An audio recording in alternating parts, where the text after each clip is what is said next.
This is the fourth time that I've recorded this, and this time I know what I'm talking about. So but it's a shame. I did some really cool stuff in the last video, and I think it was really clear cut and compressed.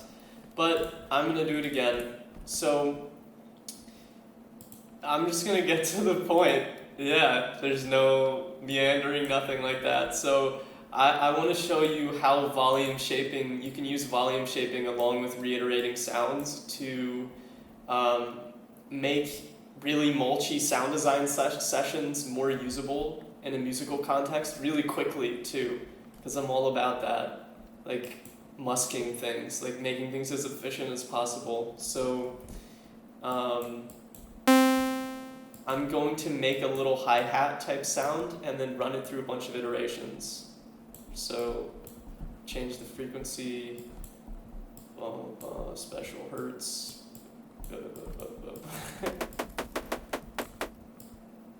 classic high pass, turn some distortion up, compression, maybe chorus, no, forget that. Okay, prism, where is the prism? Okay, so now I'm gonna record myself live tweaking this. Mr. Bill calls this idea jams. I just call it finding the in-betweens. So basically find some kind of software like Edison software, a VST. Edison's the best though, get Edison. And just set it to live record. You can do this with a resample layer too, I think. And just set it to record while you're live tweaking parameters.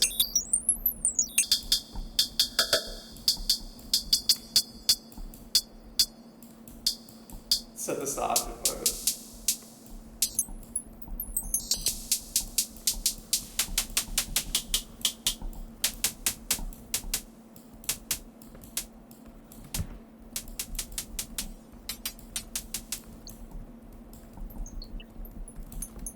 Okay, now I'm just gonna go run through this audio and find what the most gripping parts of it are and cut out the fat. So I want to keep just the first two hits there. That's cool. This is too much. That's okay, it's a bit gnarly though. Keep those.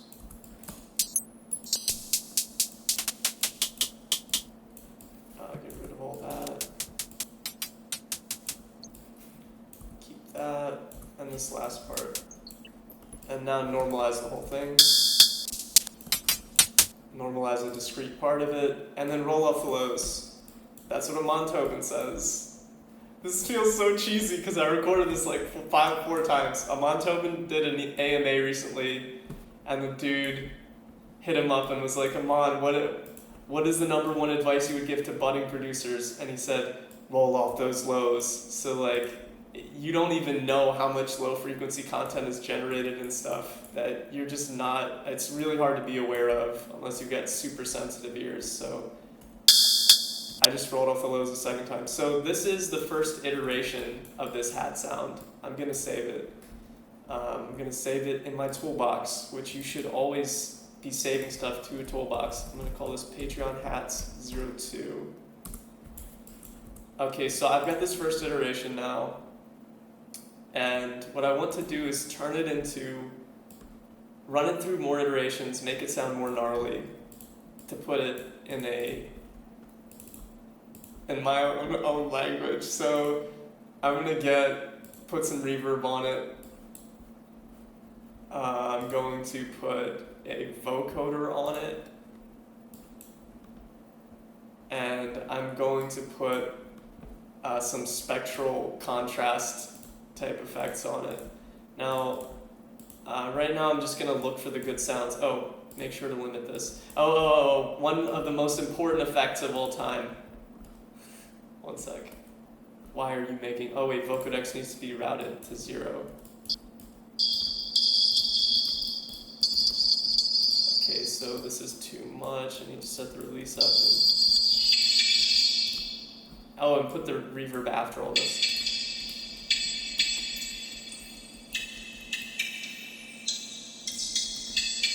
Okay, and mess around with reverb, change the size.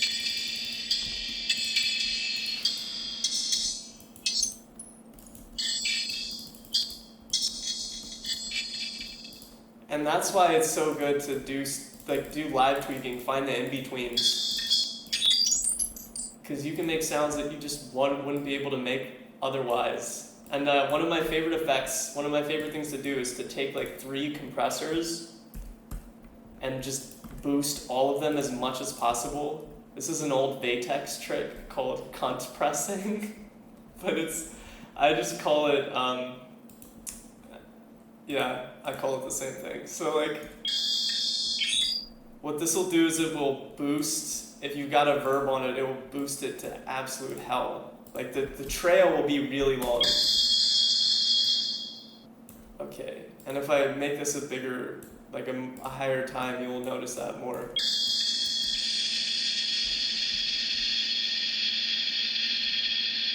And usually at the very end is like some really sweet sounds, and if you put 2 verbs on top of each other.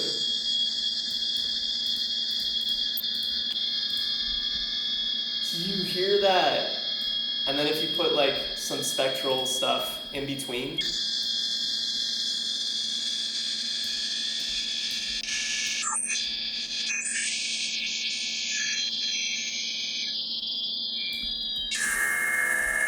Okay, so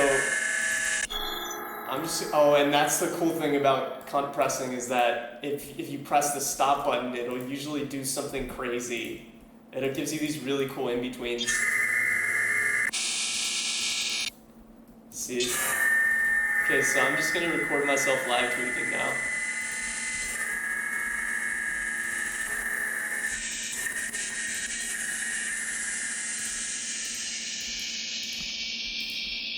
And actually, I want to put all of the verbs after this now.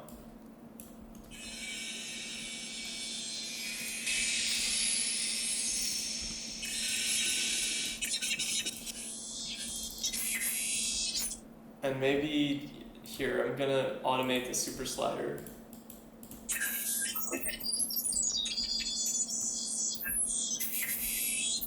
And then automate the format of vocodex. What is that? Is that which parameter? It's the modulator pitch shift parameter.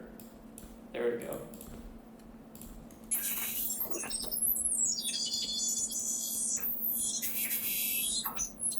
Hope this isn't too harsh for you dudes, but I love these kinds of sounds. So let me live tweak reverb.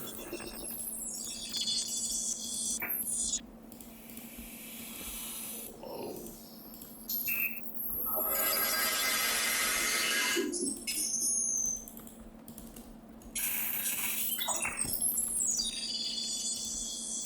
And maybe change the transpose down. But yeah, lower it. Changes the texture.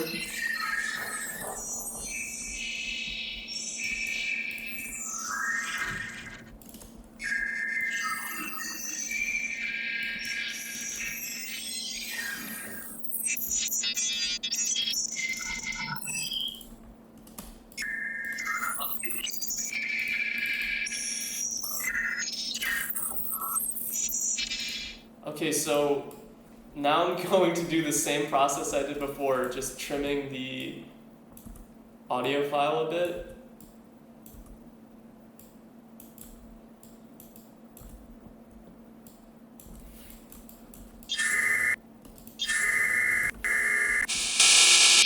Oh geez, sorry, that's pretty harsh. But like, I'm gonna take this and I'm going to save the sample as 2. So it's a new iteration basically.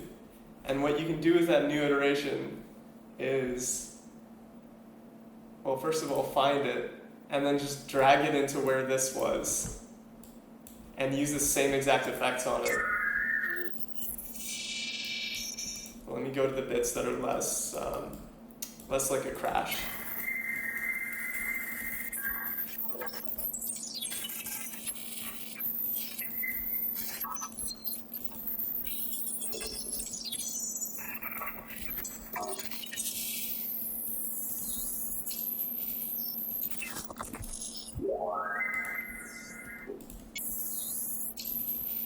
And now record it again.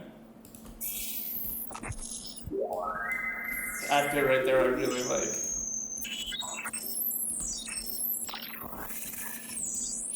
Maybe live tweak the transpose.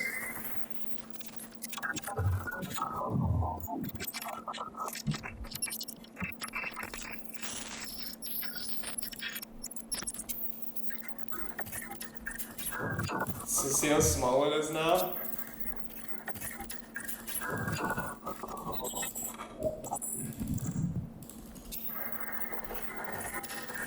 Alright, so...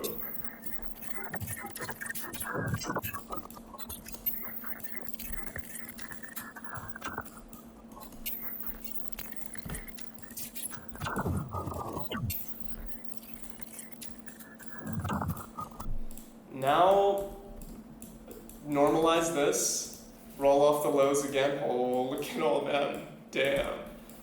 And save it as a third iteration. And this is where I get to talk about what I started this video all about in the first place, which is volume shaping. Now, when you get this sound to like a certain point, like where it's at right now, it becomes really difficult to use this in a musical context without a whole bunch of little edits. So like, instead of doing a ton of discrete editing, what you can do is take any sort of plugin that has, just making sure and praying that everything is recording, that has some sort of gain function, and automating the gain function. So this goes, let me do it to eighth notes. So I can do this and just duplicate. So just creating a really basic ramp down.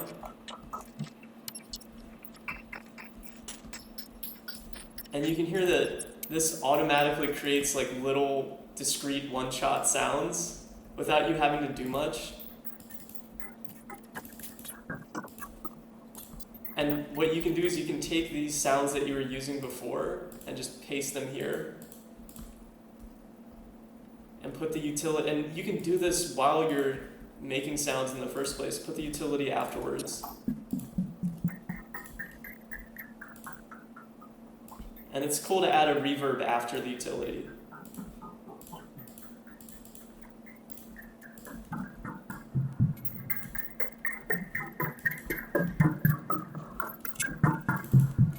And you can hear these sounds are a lot more usable already as samples.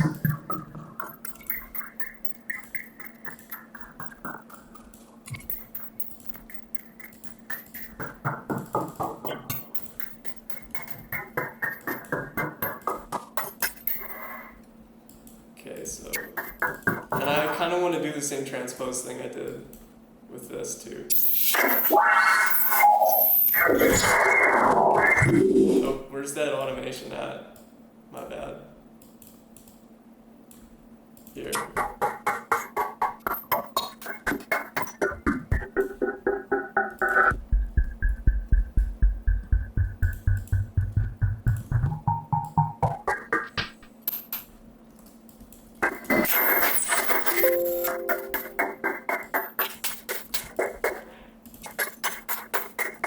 Ooh, that one was especially nice, that little bit.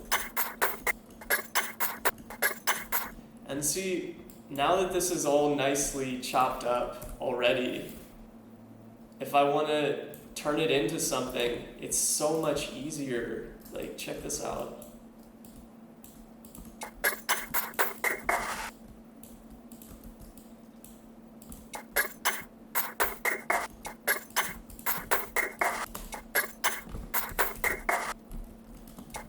Oops, I did some weird MIDI shit. How do I turn that off? Control M, there you go.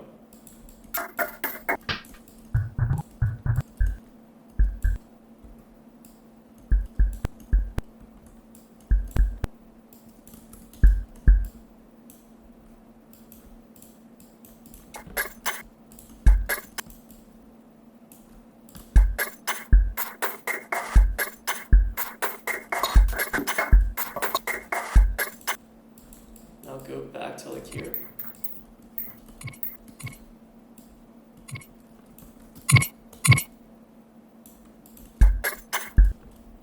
And now I want to kind of, oh shit. I don't want to delete this. I want to save this. So this will be, where's the low roll? Actually, I want to keep the lows this time because there's some nice kick type sounds. I'm just going to call this VS for like volume shaping.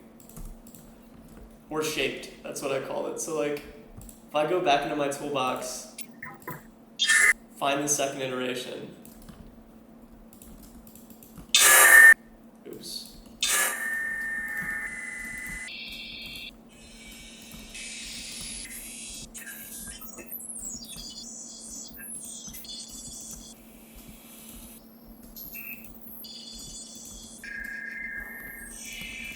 Yeah, those were the kind of melodic sounds I was after.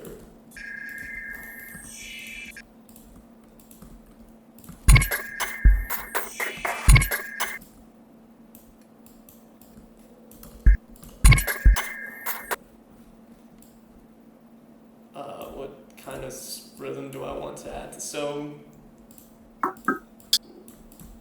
want... Oh, and the cool thing is you can go back and use the original iterations of the sounds as like bass sounds that are more like distinguishable by the ear as like being the sound that they are. Like that sounds a lot more like hats than everything else.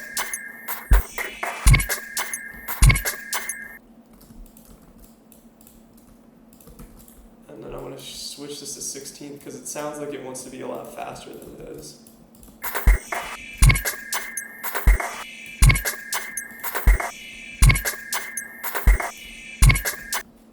And I kind of wanted to get some kind of snare sound, so let me try and find one in the volume shaped.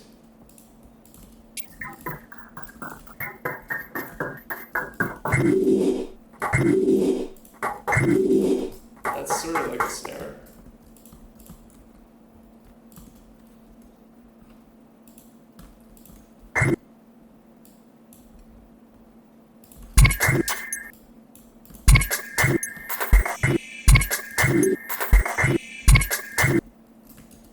And of course, you're going to want to put this through like a ton of other stuff, but you can see how you can already start assembling stuff around in more usable contexts and ways just with this little trick of like volume shaping. So I hope that was helpful. God damn, it's like I'm Jesus. The sun came out. I didn't even know. Oh. So like, I hope that's helpful, and I hope that was recording. Let's see if it was. Yeah.